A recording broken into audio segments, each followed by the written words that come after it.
Confiemos en Jesucristo. Quiero que vaya conmigo a Hebreos 1:1. Vamos a volver a leer y hoy veremos la segunda parte. En el nombre del Padre, del Hijo y del Espíritu Santo. Dios, habiendo hablado muchas veces y de muchas maneras en otro tiempo a los padres por los profetas, en estos postreros días nos ha hablado por el Hijo, a quien constituyó heredero de todo y por quien asimismo hizo el universo, el cual, siendo el resplandor de su gloria y la imagen misma de su sustancia, y a quien sustenta todas las cosas con la palabra de su poder, habiendo efectuado la purificación de nuestros pecados por medio de sí mismo, se sentó a la diestra de la majestad. ¿En dónde? En las alturas. Todos enfrentamos tiempos difíciles. Cuando hay presión, puede que nos sintamos tentados a rendirnos, porque cada vez que hay una presión, un problema, podemos declinar y decir: en el mundo estaba mejor. Cuando no era cristiano, me sobraba el pisto. Cuando era cristiano, había comida en la casa. Cuando no era cristiano, me iba bien, dicen los hermanos. Hasta bien bolo llegaba en el vehículo a la casa y nunca choqué. Y ahora que estoy en el Señor, dice, solo falta que me tropiece a la salida de la iglesia. Entonces, hay gente que declara cosas en su vida y atrae maldición a su vida, porque la Biblia dice que la bendición y la maldición está en los labios. Así que no ande profiriendo ni declarando cosas a su vida que ciertamente las acarrea cuando usted las declara, porque la palabra, diga conmigo, tiene poder. La palabra tiene poder, así que usted proclame bendición, aunque esté en la angustia, aunque esté en el problema, aunque esté en la situación complicada. Declare la palabra de fe y diga: en el nombre de Jesús, pronto voy a estar sano. Hoy se me había perdido un dinero que no lo encontraba y lo anduve buscando, hermano, y era una buena cantidad porque es para pagar unos impuestos. De allí me calmé y dije: en el nombre de Jesús ya lo voy a encontrar, ya van a aparecer por ahí, dije yo. Hermano, en todo esto ya le había sacado a la hermana Pati la aflicción, ¿vea? Y yo dije: no, sentado en el escritorio, ya van a aparecer en el nombre del Señor. Y me meto la mano en el saco y aquí los andaba, hermano. Es la edad, sí, es la edad. El asunto es, no, mire, usted no se ría, porque usted a veces anda buscando el teléfono y con el teléfono en la mano, así que no se ande riendo. ¿Y dónde deja el teléfono?, dice usted. Y con el teléfono en la mano, el hermano. Entonces, ocurre. Ahora, necesitamos recordar por qué estamos contendiendo para poder superar esos momentos complicados en la vida. Hebreos, como les he dicho antes, fue escrito en una situación como esta, para creyentes judíos que enfrentaban una persecución debido a su fe. A la luz de la dificultad, algunos habían considerado abandonar la fe completamente, pero el autor los exhorta a que no se desanimen y que recuerden que hay un mejor camino, y ese camino es siempre nuestro glorioso Señor Jesucristo. Amén. La razón es simple: nada ni nadie se compara al Señor Jesucristo, quien es fiel y verdadero y poderoso para sacarnos adelante frente a las dificultades que nosotros enfrentemos. Tenemos que recordar que esta epístola fue dirigida a los creyentes hebreos en la coyuntura de las grandes épocas donde la iglesia efectivamente hacía uso de la fe. Ahora, ¿qué nos sucede? Si pueden traer a mí y a Daniela para acá, por favor, les voy a agradecer mucho. Había un contexto de persecución. Las personas efectivamente sabían que el hecho de declarar que Jesús es el Señor era el equivalente a que los iban a perseguir y los iban a matar. Ahora, en el siglo XXI, no tenemos esa preocupación. Nadie de los que estamos acá somos perseguidos por decir que somos cristianos. Ahora, usted es perseguido por decir que piensa diferente a los que gobiernan. Por eso sí podría ser perseguido, pero no porque es cristiano. Es así. O sea, que el mundo está al revés, pues. Y tenemos que entender que Jesucristo es el centro de nuestras vidas. Y Él es el que nos saca adelante, y nuestra confianza tiene que estar en Jesús, no en las circunstancias y no en los políticos, sino que nuestra confianza tiene que estar siempre en nuestro glorioso Señor Jesucristo, el cual vive y reina para siempre. En estos últimos días, dice la palabra de Dios, en estos postreros días, El Padre nos ha hablado por medio del Hijo, a quien constituyó heredero de todo y por quien asimismo hizo el ¿qué? El universo. Ahora, Dios ha hablado finalmente por medio de su Hijo, y la traducción literal sería: nos habló en el Hijo. Dice aquí también que en estos últimos días el Señor se ha expresado. El término nos ha hablado es muy importante a referirse a los mismos a quienes Él habló por medio de los profetas en los tiempos del Antiguo Testamento, es decir, a los creyentes hebreos. Recordémonos que el Padre habló desde el cielo diciendo: este es mi Hijo amado en el cual tengo complacencia, a Él oíd. Ahora, la gran pregunta es: ¿a quién estamos oyendo nosotros? Si la Biblia nos dice: este es mi Hijo amado en el cual tengo complacencia, a Él oíd. A veces oímos al acreedor que nos anda batiendo. A veces oímos al médico que dice que estamos enfermos. A veces oímos al abogado que dice: no, señor, su caso no tiene solución, usted va a ir preso. Y ciertamente no se equivocan en el análisis, porque lo están haciendo desde la perspectiva científica. El médico sabe que le hizo un montón de exámenes y que quizás le quedan pocos días de vida. Cuando el Señor le habla en Mateo 17:5 y que pronuncia su palabra final en el Señor Jesucristo, es también la palabra final para usted y para mí. El Hijo es el que está en nosotros. ¿A quién estamos oyendo?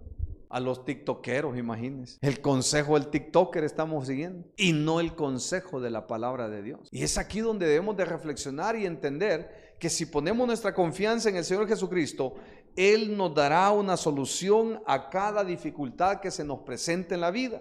Ahora, que Él está diciendo aquí: en estos postreros días nos ha hablado. Por lo tanto, Cristo es superior a todos los escritores del Antiguo Testamento, porque la revelación está llena del Señor Jesucristo. Habló por Oseas, por Amós, por Abdías, por Sofonías. ¿Por quiénes más? Ayúdenme. Jonás, Miqueas, Malaquías, Nahum, Zacarías, Oseas, Malaquías, Habacuc. Nos habló por todos ellos. Le habló a la humanidad por todos ellos. Y ellos no quisieron seguir el mensaje de los profetas. Así que como último recurso, el Señor le habla a la humanidad ahora, no por medio de los profetas, sino por medio de nuestro glorioso Señor Jesucristo, el cual vive y reina para siempre. Y le dice a la humanidad: arrepiéntanse y conviértanse de sus malos caminos para que vengan a su vida tiempos de refrigerio. Pero si los creyentes o los no creyentes deciden no seguir el mensaje de Dios, oiga lo que estoy diciendo esta noche: Dios no puede ser burlado. Todo lo que el hombre sembrare, eso también segará. Es que nadie que mata a espada o mata a hierro puede morir a sombrerazos. No lo van a matar al almohadazo. Lo que el hombre siembra, eso también cosecha. Si usted decide maltratar a su esposa, humillarla, va a haber una consecuencia. Y si usted, esposa, decide desobedecer a su marido, portarse mal, tratarlo mal, humillarlo, va a cosechar algo malo, porque estoy respetando la cabeza. ¿Están aquí? Amén. Siento que no están aquí, sobre todo las hermanitas. Cristo Jesús cumple todo el Antiguo Testamento, y Jesús mismo presentó la parábola final de Dios a los hombres. Como dijo Jesucristo cuando estuvo hace más de 2000 años. Juan 16:15. El Espíritu de verdad tomará de lo mío y os hará saber. Así que el Espíritu de Dios, hablando por medio de Juan, Santiago y Lucas, Pablo y Pedro, y por los otros escritores del Nuevo Testamento, nos ha dado la revelación completa. El Espíritu de verdad tomará del mío y os hará saber. Mira qué lindo es. Así que el que camina confiando en el Señor tiene la mente de Cristo. Y si tiene la mente de Cristo y está sellado con el Espíritu Santo, de manera que usted y yo somos propiedad de Dios, en consecuencia nos apartamos de todo aquello que tenga que ver con las cosas pasajeras de este mundo. ¿Está aquí?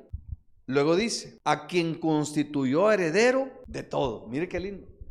Ahora, cuando analizamos el contexto de heredero de todo, los que estudiamos leyes sabemos qué significa esto. Significa que al morir el causante, hay un testamento y en ese testamento se designa quién va a heredar las cosas. Pero resulta que en el testamento usted puede dejar herederos universales o puede dejar legatarios. Heredero universal es cuando usted dice, le dejo a mi hijo todo. Y legatario es cuando dice, le dejo una parte a Antonio, otra parte a Pedro, otra parte a Julio, y este vehículo le queda a este, y este caballo le queda a Oquelí, y esta vaca le queda a Angélica, y este gato le queda a Miguelito. Esos son los legados. Pero resulta que la palabra de Dios nos está diciendo que el Padre constituyó heredero a nuestro glorioso Señor Jesucristo de todo, no de parte, ni de poco, ni de mucho, sino dice de todo, de modo que esto es consistente con Juan 1:1 cuando dice al principio era el verbo. Y el verbo era con Dios, y el verbo era Dios, y todas las cosas por Él fueron hechas, y nada de lo hecho pudo haber sido hecho sin nuestro glorioso Señor Jesucristo, que es heredero de todo. Y si es heredero de todo, Él nos hace copartícipe de esa herencia de la salvación, siendo las primicias de la resurrección. En consecuencia, usted y yo somos coherederos con Cristo, pero no él siendo el heredero universal, Él es el dueño de todo. Y si es el dueño de todo, Él nos dice, yo voy a participar con ustedes de la herencia. No es que yo me lo merezca, sino que Él, como puso su vida, también la volvió a tomar. Y al volverla a tomar, se hizo heredero de todo. Y al ser heredero de todo, ahora nos dice, yo participo no por los méritos de ustedes, ni porque se lo merezcan, ni porque ustedes hayan tenido la facultad de ganarse esto, sino que yo lo comparto de mí para ustedes, porque lo gané en la cruz del Calvario, mediante ese sacrificio, mediante esas lágrimas, mediante ese dolor, mediante ese sufrimiento, lo conquisté todo. Ahora son partícipes conmigo en el reino de los cielos, no por ustedes, sino porque hemos sido justificados por la sangre del Cordero. El Señor Jesucristo entonces ha sido heredero de todas las cosas, es heredero de todas las cosas. Ahora, esta afirmación hace surgir una pregunta en Juan 1:3. Leemos, por medio de Él fueron creadas todas las cosas, y sin Él nada de lo creado llegó a existir.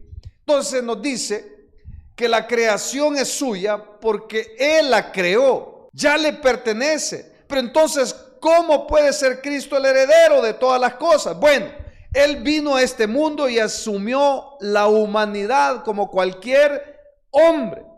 Esta fue la forma en que Moisés escribió esta situación. ¿Y cómo la definió? Es que Moisés dijo que Adán fue el primer hombre. Pero este hombre, llamado Adán, resulta que Dios le dio un solo mandamiento. Y un solo mandamiento no pudo cumplir. Y el incumplir el mandamiento de Dios fue destituido de la gloria de Dios. Y al ser destituido fue arrojado del Edén. Y vino el Señor y puso como una espada al estilo, la espada de Excalibur. ¿Cómo se llama? Excalibur creo que es. Que se mueve así, ella solita. ¿Ya la han visto? Pues dice que el Señor puso una espada que se movía para que ellos no volvieran a entrar ¿a dónde? Al paraíso. Así que fueron, diga conmigo, desterrados. Perdieron la herencia, toda la raza humana, hasta el día de hoy. Entonces vino Jesús y conquistó en la cruz lo que el hombre perdió por desobediencia. Y mediante decreto en la cruz, Jesucristo el Señor perdonó a toda la humanidad. Y ahora por medio de Él somos coherederos del reino de los cielos. Porque la palabra de Dios dice en Juan 3:16, porque de tal manera amó Dios al mundo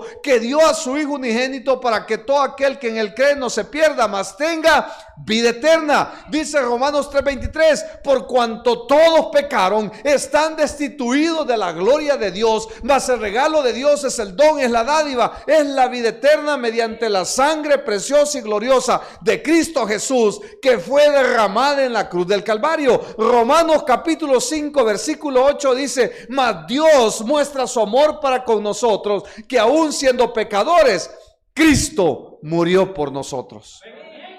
Adán tenía dominio y el dominio tenía que ver con gobierno. Toda la creación estaba bajo la autoridad de Adán. Creemos que cuando Él quería que hubiera más humedad, simplemente tenía que ordenarlo. Y creemos que cuando Él quería un poco más de calor, simplemente hacía que subiera la temperatura. Creemos que Él controlaba este mundo, pero cuando Él pecó, perdió ese control, porque antes no llovía en ese contexto. ¿Qué es lo que subía? Un rocío subía a la tierra y luego eso regaba. ¿Cómo es esto posible? Es que era la creación perfecta. Cuando el Señor Jesucristo vino a esta tierra, se convirtió en hombre y Él realizó los milagros en todas las esferas. Él tenía control sobre el cuerpo humano, tenía control sobre la naturaleza, podía calmar la tormenta y pudo alimentar a más de 5,000 personas. Él recobró toda la autoridad que Adán había perdido. Ahora el Señor Jesucristo va a ser el heredero de todo, y en las Escrituras se nos dice que nosotros somos herederos con el Señor Jesucristo. Por eso Romanos capítulo 8 versículos 16 y 17 dice: el Espíritu mismo da testimonio a nuestro espíritu de que somos hijos de Dios, y si hijos, también herederos, herederos de Dios y coherederos con... Esto me impacta grandemente. Y si hijos, herederos, herederos de Dios y coherederos con Cristo.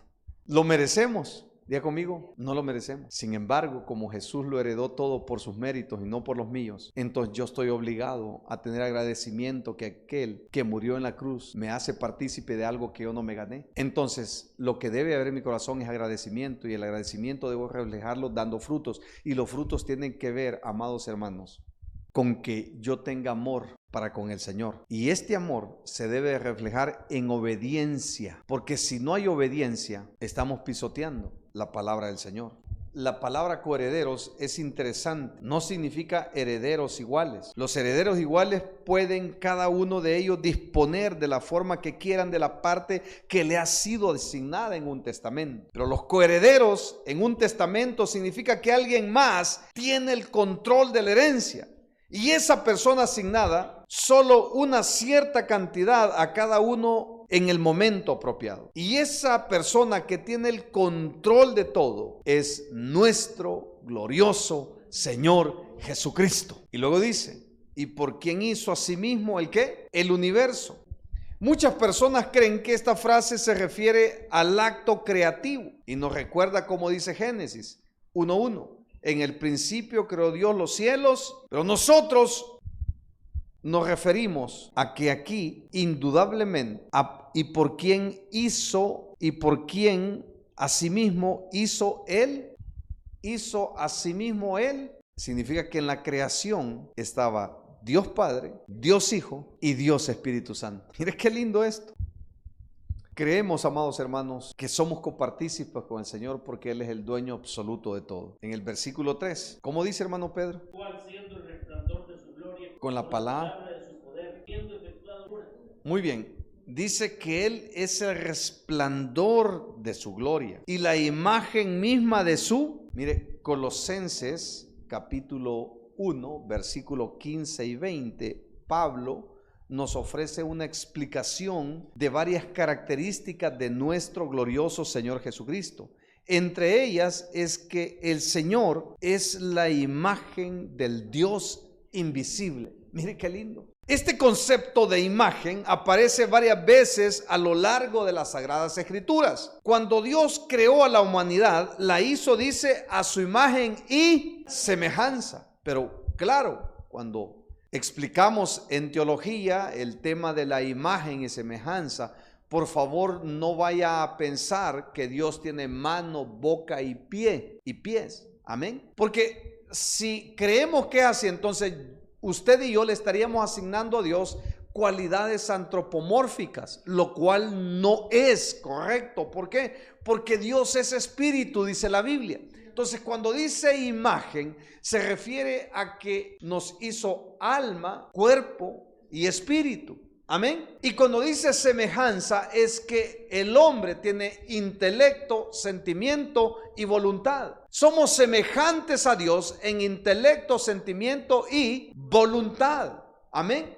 Entonces Dios dotó al hombre de voluntad propia. Esto se conoce en teología como libre albedrío, de modo que Dios puso en el alma del hombre un sello que reconozca de tal forma lo que es bueno y lo que es malo. Por muy podrida que sea una alma, por muy que sea un hombre descuidado en sus pensamientos, este sabe cuándo está haciendo lo malo y cuando está haciendo, dígame usted, cuando usted ha actuado mal, cuando le dice un par de cosas al vecino, a la vecina, cuando se enoja con el esposo, lo trata mal, le grita, pues usted sabe que actuó mal, pues. Lo más sensato y lo más prudente sería una disculpa, pero si no la da es porque puede hacer que prevalezca más el orgullo que el deseo de enmendar el asunto. Ahora, este concepto de imagen aparece, como les digo, varias veces en el Génesis y en todo el Antiguo Testamento. La palabra hebrea traducida para imagen es así como estatua, columna inscrita o ídolo. Eso significa imagen. En las culturas antiguas, como en la cultura griega, por ejemplo, las deidades individuales tenían un templo y una estatua que representaba ese Dios con D minúscula, que son los dioses de este siglo. Amén. Dios creó a la humanidad como representante de él, colocándole la humanidad como particularmente única entre el resto de la creación. Es decir, Dios puso las particularidades de él en el cuerpo del hombre: intelecto, sentimiento y voluntad. Amén. Otro ejemplo de imagen se encuentra en los relatos de los evangelios, Mateo, Marcos y Lucas, donde los líderes religiosos de la época intentan confundir al Señor Jesucristo cuando le presentan a él una disyuntiva y le hacen una pregunta, que si era lícito pagarlos. Los líderes religiosos le dicen: debemos de pagar tributo al César mediante el impuesto de capitación. Ese era el impuesto que se pagaba. El impuesto de capitación era diferente a los otros impuestos que se pagaban por comercializar cosas o por circular en las calles, porque eso es lo que cobraba Roma. Pero el impuesto de capitación era un impuesto que se pagaba única y exclusivamente al César, y se pagaba ese tributo con la moneda de la inscripción ¿de quién? Del César. De modo que este impuesto de capitación solo iba para él, no era para nada más, era para que el César y su familia vivieran como multimillonario. Muy bien, ¿se entendió? ¿Va? Ok. Entonces vienen y le presentan a Jesús esta disyuntiva. Si Jesús dice, por ejemplo, no hay que pagar el impuesto, ellos iban a decir: o sea que Jesús se opone a Roma y está contra César. Pero si Jesús dice sí, se debe de pagar el impuesto, entonces no es sacerdote, ¿verdad? Porque está apoyando el gobierno romano. Entonces mire la gran disyuntiva que. Entonces viene Jesús y como ya conoce el corazón humano, mostradme una. Y él preguntó: ¿de quién es esta estatua, esta imagen, esta inscripción? ¿De quién es? Se vuelve a utilizar la misma palabra, imagen.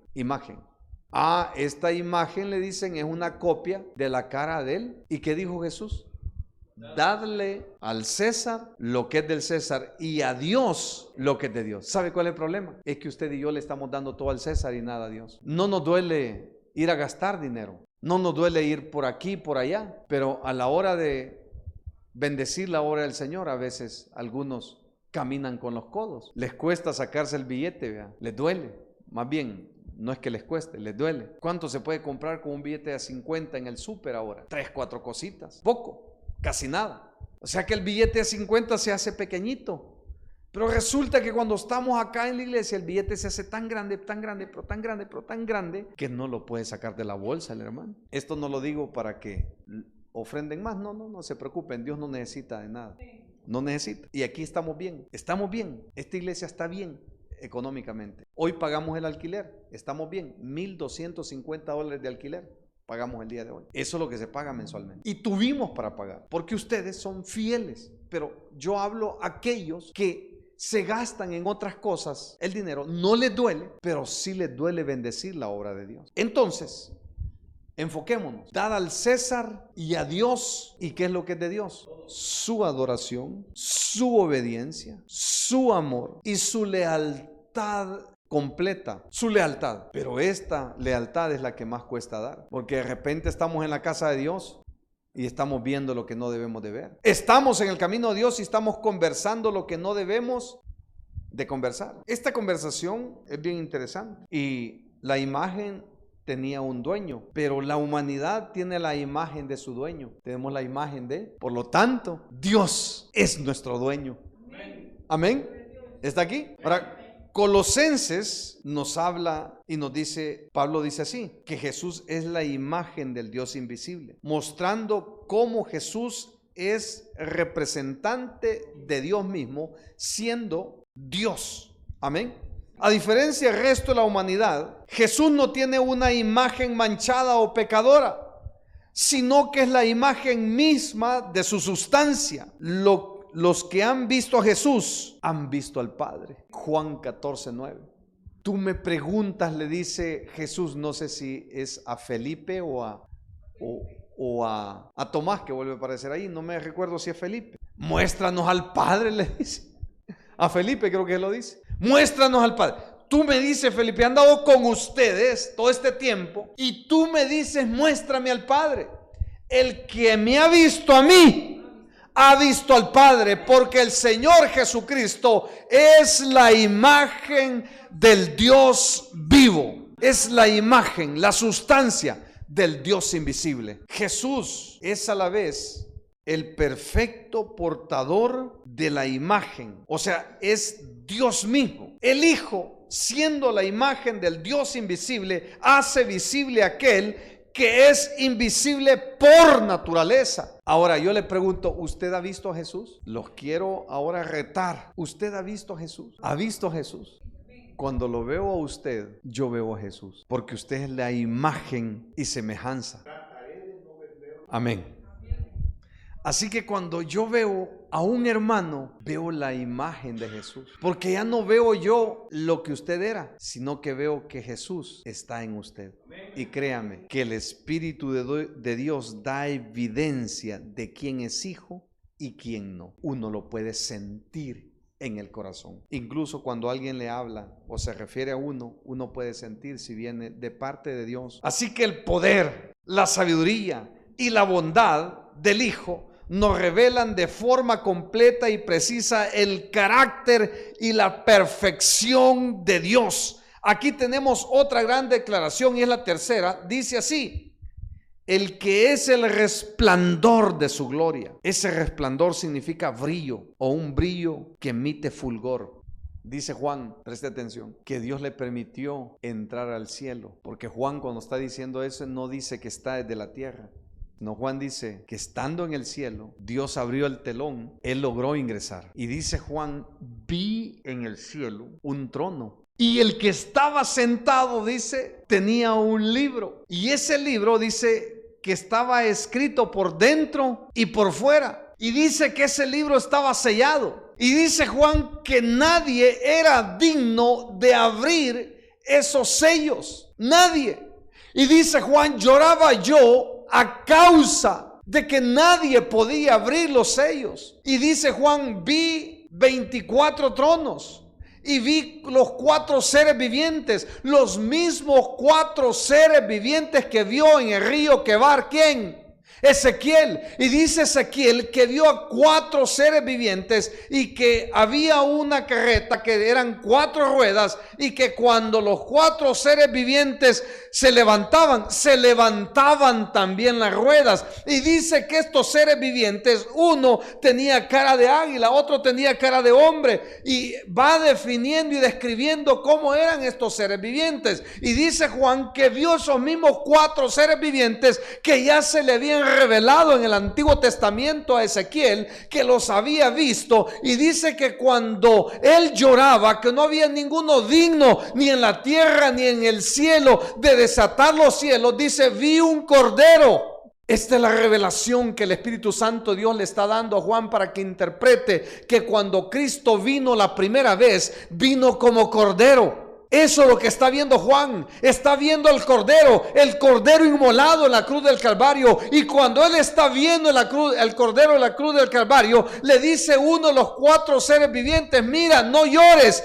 he ahí el león de la tribu de Judá. el león de la tribu de Judá, la raíz de David. Entonces Jesús ya no va a venir como cordero, sino que va a venir como el león de la tribu de Judá. Y dice la palabra de Dios que cuando Él venga con su iglesia, los va a deshacer todos con el resplandor de su venida. ¡Wow! Esta revelación es hermosa, hermano.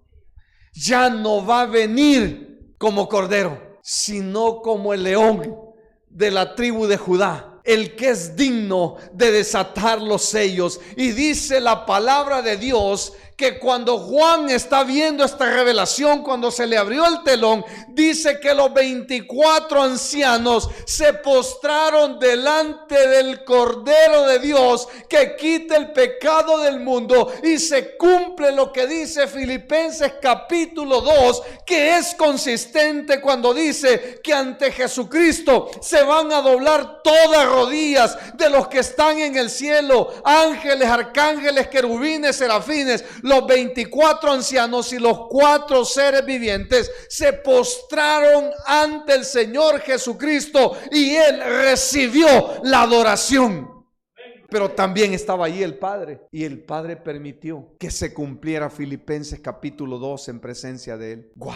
Esto es hermoso, hermano. Si usted no está entendiendo en el Espíritu lo que estoy diciendo, es que usted y yo nos está diciendo el Padre que Jesús es la imagen misma del Dios invisible, es de su misma sustancia, de su misma naturaleza y de su misma esencia. Así que el Hijo es el Padre, está en el Padre, y el Padre está en el Hijo, y el Padre y el Hijo uno son. Pero Juan nos dice que ahí habían dos. Estaba el Padre que estaba sentado en el trono, y el Cordero de Dios que quita el pecado del mundo. Por si usted tiene el misterio de cómo será. Y concluye Hebreos diciendo lo siguiente, este versículo 3 que me impacta tanto el alma: el cual, siendo el resplandor de su gloria y la imagen misma de su sustancia, y en quien sustenta todas las cosas con la palabra de su poder, habiendo efectuado la purificación de nuestros pecados por medio de sí mismo, se sentó a la diestra de la majestad de las, o sea que está a la par del Padre. Pero Jesús ya no viene como cordero, como el león de la tribu de Judá, la raíz de David,